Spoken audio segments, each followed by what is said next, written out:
Listen closely, I want to share something that could truly change your perspective. It's understandable to feel overwhelmed and to think this battle you're facing is yours to win. But I want you to know, you're not alone in this, and the struggle you're experiencing doesn't have to be solely yours to bear.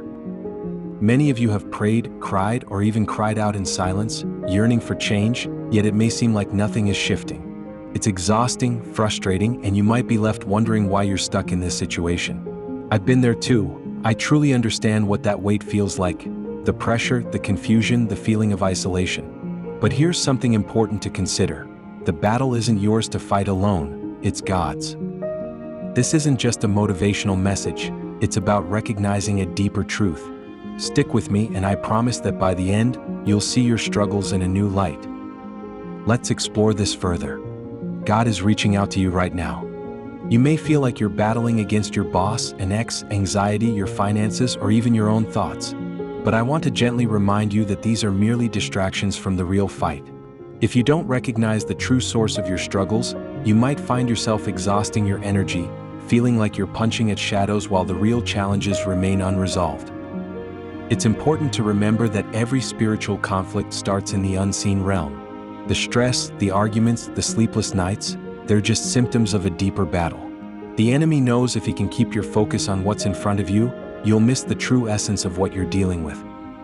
Ephesians 6 verse 12 reminds us, "For we wrestle not against flesh and blood, but against principalities, against powers, against the rulers of the darkness of this world." Yes, you are in a war, but it's not against people or even yourself. It's against darkness and the unseen forces at work. And here's the comforting part. God is in control of every battle you face. He sees the struggles before they arise and knows the pain before it touches your heart. That's why 2 Chronicles 20 verse 15 reassures us. The battle is not yours, but God's. Let that sink in for a moment. I know you've been trying to fight these spiritual battles with your own emotional resources. You might have been attempting to solve what's broken through sheer determination or logical reasoning. But it's vital to understand that if the battle is spiritual, it requires a spiritual response. In my own life, during some of my darkest moments, I tried so hard to be in control. I thought I had to be strong. Yet, the more I clung to that control, the more chaotic things became. I felt like a soldier without armor charging into battle. It wasn't until I chose to let go that I began to witness the gentle hand of God moving in my life. Letting go is not a weakness, it's a profound act of faith. You cannot win God's battles in your own way. It's about aligning yourself with His divine strategy. Recognize that this fight is not just against external circumstances. It's about what's happening within you and, most importantly, who stands above all. So please stop pointing fingers, stop fixating on what's out of your control, and stop tackling battles that are already in God's hands. Step back and embrace this powerful truth.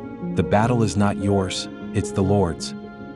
If this fight was never meant for you to carry alone, why are you still holding on so tightly? What might happen if you finally decided to release the burdens weighing you down? Ask yourself, what has clinging to these struggles really provided you? More stress? More exhaustion? You may keep telling yourself, I need to fix this. I need to figure it out. But what if, right now, the most powerful step you could take is to surrender? I understand that the word surrender can feel daunting. It may feel like giving up or admitting defeat. But I assure you, in the kingdom of God, surrender is not a sign of weakness. It's where true strength emerges. It's in surrender that you allow God to work through your struggles. When you release your grasp on control, that's when God can step in. When you admit, God, I can't do this, that's when He gently replies, that's exactly where I want you to be. Psalm 46 verse 10 simply invites us to be still and know that I am God. It doesn't urge you to hustle or panic more. It calls for that stillness within you, a stillness that is deeply rooted in trust. It's a confident stillness of someone who knows that God never fails. I remember feeling overwhelmed by anxiety, thinking surrender would make me appear weak. So I carried burdens I wasn't meant to bear. I wore a mask and said, I'm fine, while struggling silently beneath the surface.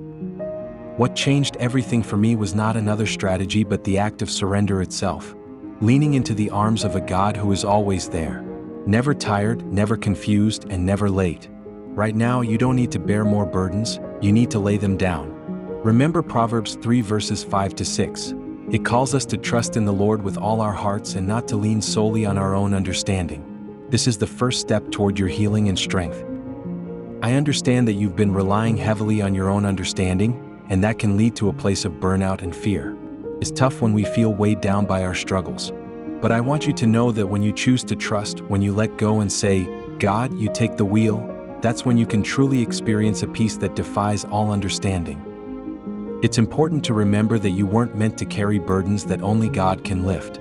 You're not designed to tackle problems that require divine wisdom. So many of us hold on to pressure, trying to solve everything on our own, but I encourage you to release that burden and lay it at the altar. Let me say this with the utmost sincerity. Letting go is not a sign of weakness, it's an act of spiritual wisdom. You're not giving up, you're aligning your heart with God's purpose. It's about stepping out of the way and allowing Him to guide you. Take a deep breath. Surrender. Trust. The moment you relinquish control is the moment when heaven can step in and take over. Now stand firm, not shaking or wavering, but resolute in your faith. Even after you lay everything down, it's natural for the enemy to keep pressing you. He will test your foundation. Will you waver in silence, or will you grow stronger when the storm rages? Please pay attention here because this is crucial. You've surrendered, you've let go, but now comes the critical moment that distinguishes the true warriors from those who drift. Will you stand? Let's break down something that might not have been shared with you before. Faith does not mean the absence of fear. Faith means standing firm even when fear tries to shout over you. It's about walking through challenges with shaky knees but an unwavering belief that says, "My God will not fail me." During tough times, many people find it hard to hold on because they think their struggles mean God has abandoned them. But trials don't test your talents, they test your trust. God isn't measuring your abilities, He's evaluating how grounded you are. Can you continue to trust Him when everything seems wrong? Can you remain still when the winds are howling? This is where the words of Exodus 14 verses 13 to 14 become powerful. Do not be afraid. Stand firm, and you will see the deliverance the Lord will bring you today. The Lord will fight for you, you need only to be still. What a relief. When you stand firm, God is the one doing the fighting. You don't have to swing any swords, you simply need to hold your ground. I know that life can throw some really hard days your way, days when friends may betray you, when finances get tight, or when anxiety seems to choke your voice. Those moments can make you want to run and fix things, but often what really matters is simply standing. When I made that choice to stop reacting and just stand, I witnessed incredible changes, not because of my strength, but because of the one who was standing by my side. 1 Corinthians 16 verse 13 reminds us with a heartfelt command, "Be on your guard, stand firm in the faith, be courageous, be strong." It's not about avoiding challenges, it's about persevering through them. Standing firm doesn't mean you won't face attacks, it means you refuse to bow down to them. When you stand, you create space for God to show up. You become a beacon of hope in the storm. You're not just getting through, you're overcoming. So please stop the pacing. Stop the doubts. Stand strong. Put on your spiritual armor. Speak God's promises aloud, even if your voice trembles. Declare victory, even when defeat feels close, because this is not where your story ends. It's where your faith is tested. Your faith is resilient. Your spirit is stronger than you realize. You were made to endure, chosen to rise above the storm. Every time you choose to stand, heaven is cheering you on. Stand still, beloved child of God, because the one who fights for you has never lost. You've made your stand, but what if the breakthrough doesn't come immediately? What if the silence you experience isn't a punishment, but a moment of divine timing? I know it might be challenging to accept this right now, especially when you feel desperate for answers, checking your watch or asking, "Why hasn't it happened yet?" But let me offer you reassurance. Divine delays are not denials. God's silence doesn't mean His absence. What may appear to be a setback could very well be preparing the way for something far greater than you ever imagined. I've had to learn this lesson myself. There was a time when I pleaded with God for a breakthrough, for doors to open. I prayed fervently, fasted, declared my faith, and waited, often feeling like I was in a state of endless waiting. It seemed as though heaven had gone quiet, but looking back, I realized God was at work the whole time, just not in the ways I expected. His plan often doesn't align with our timeline. Isaiah 55 verses 8 to 9 beautifully expresses this. "For my thoughts are not your thoughts, neither are your ways my ways, declares the Lord. As the heavens are higher than the earth, so are my ways higher than your ways. His vision is eternal, his wisdom is flawless. He sees the complete picture while we may only comprehend a tiny part of it. During moments when it feels like nothing is happening, remember that God is often busy orchestrating things behind the scenes. What looks like inactivity might indeed be divine construction, preparing something miraculous just for you. I understand that you may feel a deep desire for blessings in your life. It can be frustrating to wait for them when it feels like everything is moving so slowly. You long for that promotion or relationship, yet it seems like God is focused on preparing you, building the foundation you need so that when those blessings arrive, you can truly hold on to them without collapsing under the weight. It's okay to feel impatient. We all want things to happen on our timeline. Ecclesiastes 3 verse 11 reminds us that everything is beautiful in its own time, and sometimes that means we must surrender our agendas and trust in His divine timing. You don't have to push and shove your way into success or force doors open. If it's meant for you, it will come when it's right. And when it does arrive, it won't be full of confusion or chaos. It will bring the peace you've been yearning for. I know it can be tough while you're waiting, feeling like you're missing out. God's plans may not seem flashy while you're in the waiting room of life, but they are perfect. Right now, He might be planting seeds that you can't yet see. It's normal to feel anxious about the unknown, but I encourage you to wait with hope and expectancy. Speak life, not fear, over your situation. Move when you feel prompted and rest when it feels like the right thing to do. Trust that when God finally moves, nothing can stand in His way. When you're in the midst of difficulty and feel like everything is caving in, it's natural to wonder if you'll make it through. But I want to remind you that God's deliverance is on the way, even if it doesn't seem that way right now. It will come, and when it does, it will change everything in a way you could never have anticipated. There was a time in my life when I felt completely trapped, as if I would never find my way out.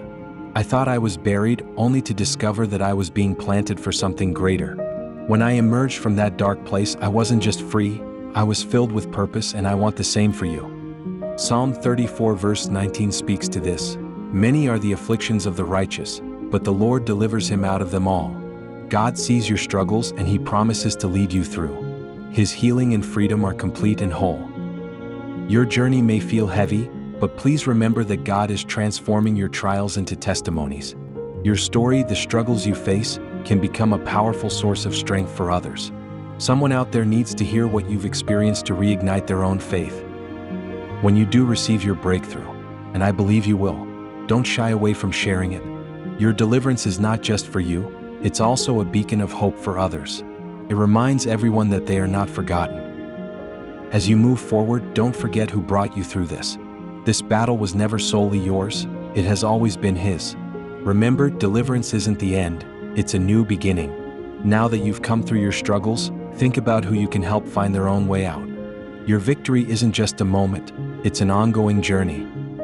I truly believe that you're meant to shine brightly, not just for yourself but for those still struggling in darkness. Your experiences and your victory can inspire hope and show others that God still delivers and heals. You are not alone on this path, and together, we can navigate these challenges and celebrate the victories ahead.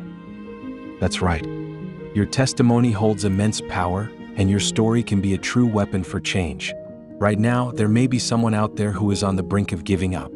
Your voice could be what pulls them back from that edge. By sharing your journey, by revealing your scars, and by being honest about your struggles, you show others that they are not alone. When God lifts you out of your hardships, He also invites you to help others find their way into hope, into healing, into the truth, and into the victory that comes from Christ. It's vital to embrace this call and live as if you've already won. Take a moment to watch this video I chose for you.